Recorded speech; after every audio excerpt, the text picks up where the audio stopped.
squash up on the refrigerator, and it's going in the pot.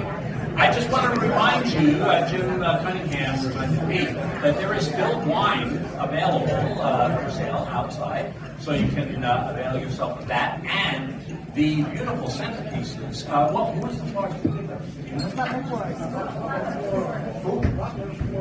Butler Florist, amazing.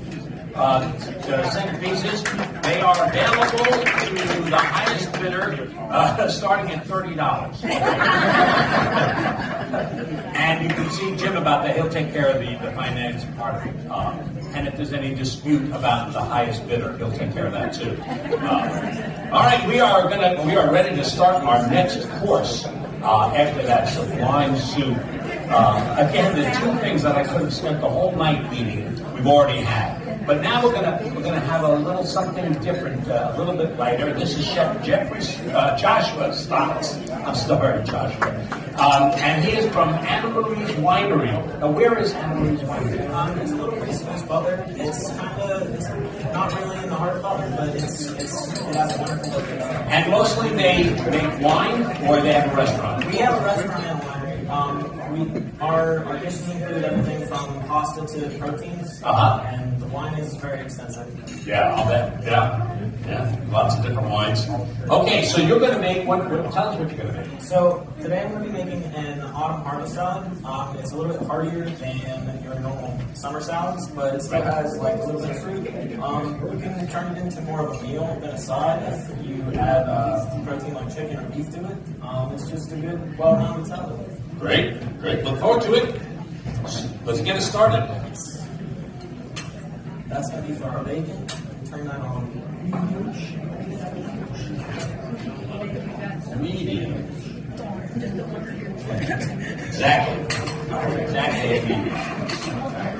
And throw some pancetta and cut that in there to get cooking. Tell them what pancetta is. Pancetta, I'm not too well versed with it, but it is wonderful. It's like Italian bacon. It tastes up so good. It's an uncured bacon. Uncured bacon? Yep, and very flavorful. And you can get it at most Italian markets. I think you can get it. You can get it either in a round piece like this, or they can shave it like just like bacon. And in Italy, they sell it in little cubes in the supermarket, in just enough for like one recipe. So, just about that much in a little package. It's like 60 cents or something. I use it in everything over there. I was not aware of that. Yeah. All right. For the base of the salad, we're using romaine hearts, and what I usually do, I'll take the heads off and I'll take the tails off. Okay. This is cut into fourths. You don't want it too big, but you don't want it too small. We're not going to use all this. That's okay. I usually discard these little yellow parts. They kind of throw a little bit of a strange taste to the whole deal. Good. Yeah. Discard. Yes. On the TV set, Chef, we have a little basket, underneath the shelf. But people always tell me, "Are you just throwing it on the floor?" Because when we talk about, and all they can see is me throwing stuff on the floor. So the second part of the salad is mixed greens from the winery. These are super versatile, and you can use them in pretty much anything. But they have a good texture, and they add a good body to the salad. Yeah. Throw a little bit of these on there. Especially the color adds interest and excitement, and the curly leaves, I think, Definitely. Yeah. So much more enticing than the iceberg lettuce we used to eat as kids, right? Very true. I still love iceberg lettuce.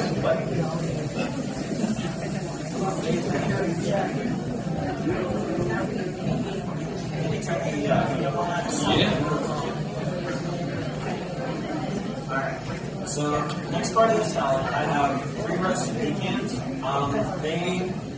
Whenever you roast pecans, it kind of unleashes a little bit more flavor. It gives them a nuttier profile. Rather than just using pecans chopped up. Yes. Another really good Now, how do you roast them? Do you roast them in a pan? Do you pan roast them, or do you put them in the oven? I throw them in the oven. Okay. And Because you're probably doing like 4,000 pounds of pecans at once. They're definitely. I do like pecans. Now, Chef, where did you train? Where, or did you from like Casa Mama, like me? I started out as a dishwasher, and I was working right next to some other guys on the line, and I noticed the different things that they were doing, and I found it extremely interesting because I figured everybody needs to eat to be running them out. And eventually, as time went on, they decided that I should maybe start cooking on the line, and I jumped right in, and I've been working there for, it's going on 6 years now. Wow. So.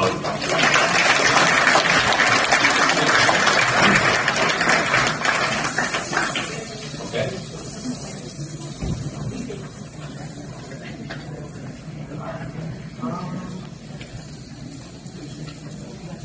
So the next part of the salad is some goat cheese. This is more of a, it's not as mature as some goat cheeses, because the more mature, the more crumbly and stronger the flavor. The younger goat cheese is creamier and a lighter texture. Okay. But put some down. See, only chefs care about that. You know what I'm talking about? Goat cheese. Okay, I got the goat cheese. No, they know the old goat cheese, the new goat cheese, the crumbly, the not crumbly thing. That's why I go to restaurants.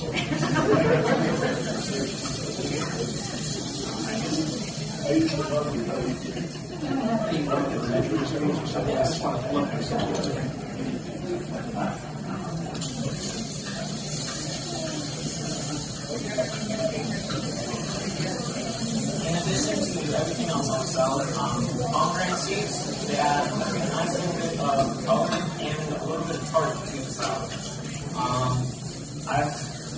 I learned that there's a pretty efficient way to cut pomegranates. You take the top off, and then you score into the sections so you can have access to all the seeds. Now, Chef, is that your knife? Yes, sir. Chefs bring their own knives with them. You know, it's just like, and don't touch them. I know better.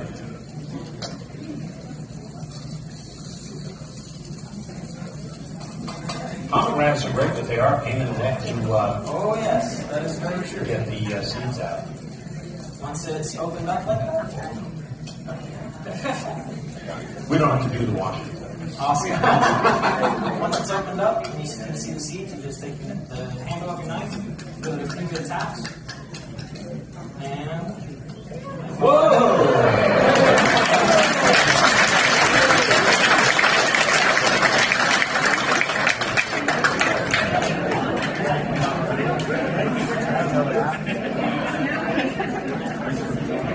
See, he can do 18 fancy things, but if he gets the seeds out of the pomegranate, he gets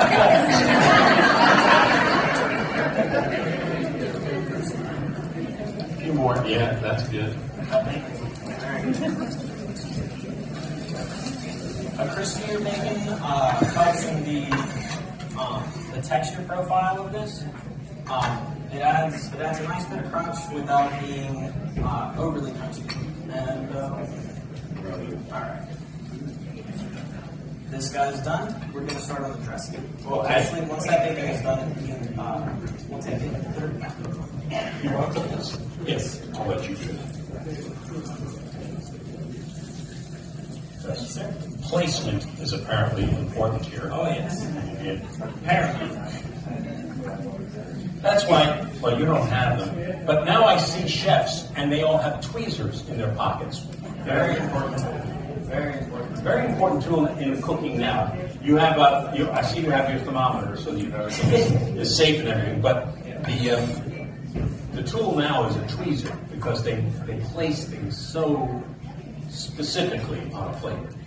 So with the drippings from the bacon, we're going to cook our pear in it. Ooh, okay. That gives the pear a little bit of a savory taste, and it really helps get the texture of the pear down, because it's not too tender or mushy, but it's not like fresh cut, and it gives it a good profile.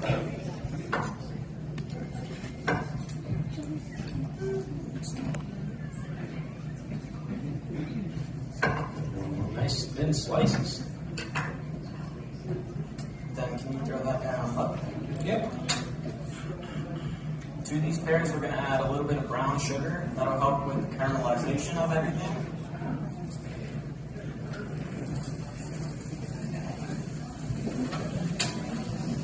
I think that makes sense.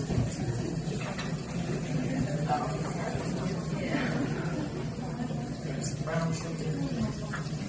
Not too much, but just a couple.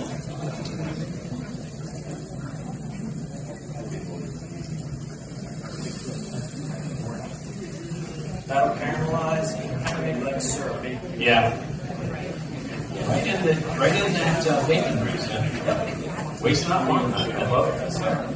All right, so while those are tendering up, we can start on the dressing.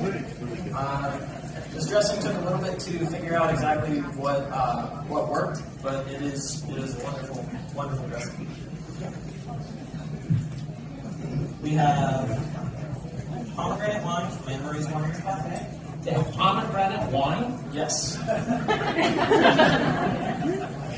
Heavens to purgatory, look at that. Pomegranate table wine. I don't even know about this. Sounds delicious. You got a glass?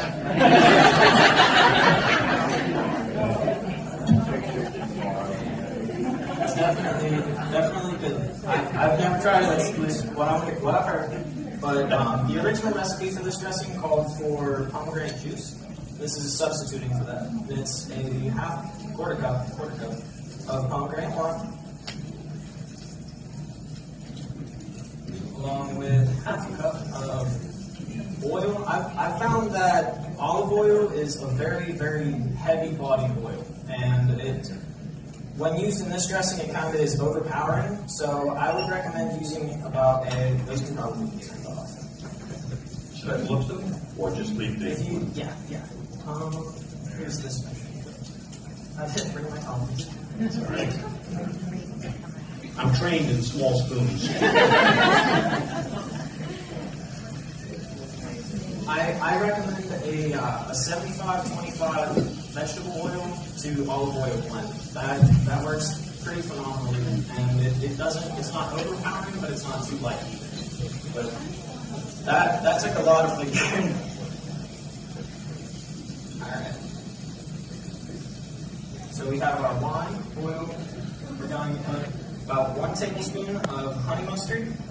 Dijon mustard is very strong, especially in this. But honey mustard adds a nice flavor while not being too overpowering. About 1 tablespoon of that.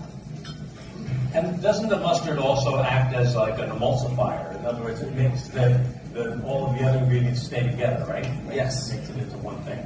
I believe the original recipe, it called this a vinaigrette, and while I was figuring out what worked, it somehow or another developed more of a creamy body, and I really like this dressing. We're going to use teaspoon. 4 teaspoons of maple syrup. Well, you folks in Butler really go for your maple. They have maple trees here? Somewhere, I'm sure. Well, there's meringue. Right? Bird Jennings, yes. All I right. always think of like Vermont or upstate New York or someplace for maple syrup. Apparently Butler is coming in third. Now we're going to add red wine vinegar. Any red wine vinegar will work. And it's about one teaspoon. So just a little bit of acidity.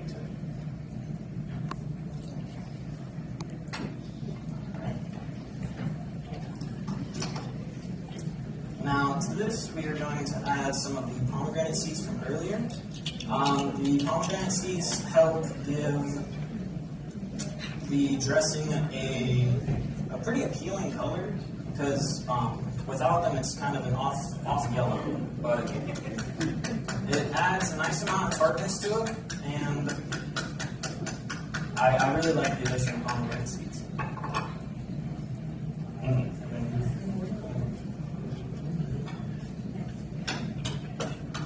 We love your technique, Chef. It's very precise. Yes.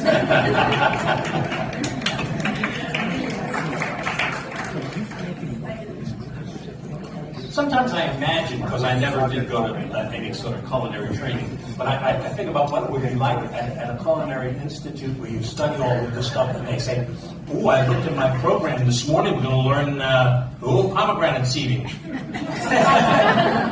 Really? I guess so. That's Thursday at 6.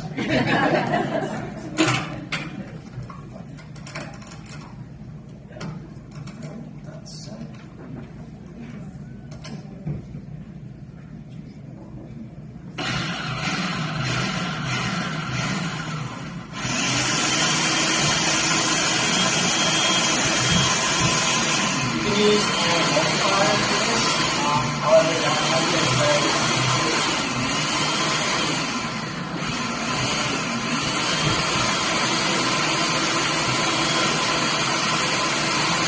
Now, I'm going to guess that when you're in the restaurant, you're making a little bit more than this. just a little bit. We would probably make something like this in about, say, like a gallon or 2 portions. But they are larger. So how do you scroll down the recipe to do a demo like this? Math. That's it. I've been doing a lot of math in college. Yeah. I was out of school for about a year, and I was kind of itching just to get back into learning, and I'm enjoying it so much. BC3 is amazing. Good.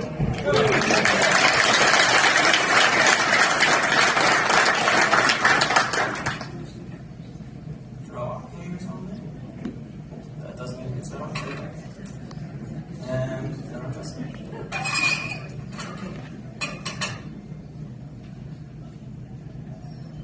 Well, that looks lovely and light. Really nice. let's go. That's good. You can have mine. You can have mine. The goat cheese in the salad, if it wasn't there, you would notice it. But since it's salads, with everything in there, it blends so well. And it's a wonderful salad in my opinion. Folks, there it is.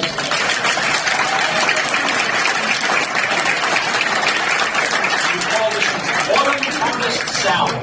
And this is, again, Chef Joshua Stokes. And we thank you for coming in, not Stokes. Stokes. I knew I'd get one of them right. And thank you for coming and sharing your lesson with us. This is your next course. They're going to be bringing it out for you to enjoy. And you have any questions for Chef? You just want to eat, don't you? Yeah. All right. Thanks again, Chef. And we will see you as soon as you get this. We'll be back.